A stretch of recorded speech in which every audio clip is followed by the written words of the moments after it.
Mit tudunk mi üzenni innen a jövőnek, a nálunk fiatalabbaknak? Nos, hát először is azt, hogy mi nem azért mutattunk ajtót bizonyos dolgoknak, hogy most meg visszajöjjenek az ablakon. Tehát mi az ajtót a nyugatnak kinyitottuk, az oroszoknak, a Szovjetuniónak, a kommunizmusnak meg ajtót mutattunk.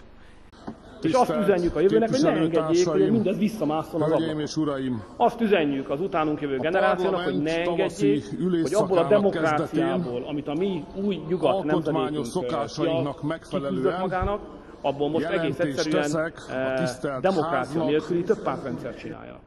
Mert hogy Magyarországon ma épp a demokrácia lényege, a felelősség meg az elszámoltathatóság hiányzik, ami maradt, azok az intézmények. Ez egy demokrácia lényegét nélkülöző többpártrendszer, és nem kellene hagynunk, kedves fiatalok, hogy ez így legyen. És hasonlóképpen nem kéne megengedni az utánunk következő fiataloknak, hogy miután mi a szovjet rendszer legvidámabb barakja sorsától megszabadultunk, most a Gazprom legvidámabb barakjává tegyék Magyarországot. Ezek igenis fontos üzenetek a jövő számára.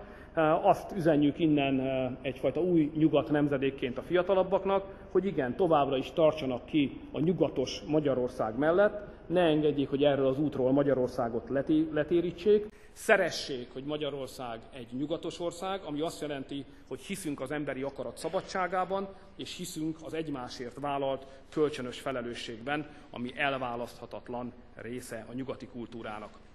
Lehet, hogy az olaj keletről jön, de a szabadság mindig nyugatról érkezik. A demokráciát pedig nem lehet fölülről irányítani, csak az emberek szívéből nőhet ki és rendezheti be az élhető magyar életet.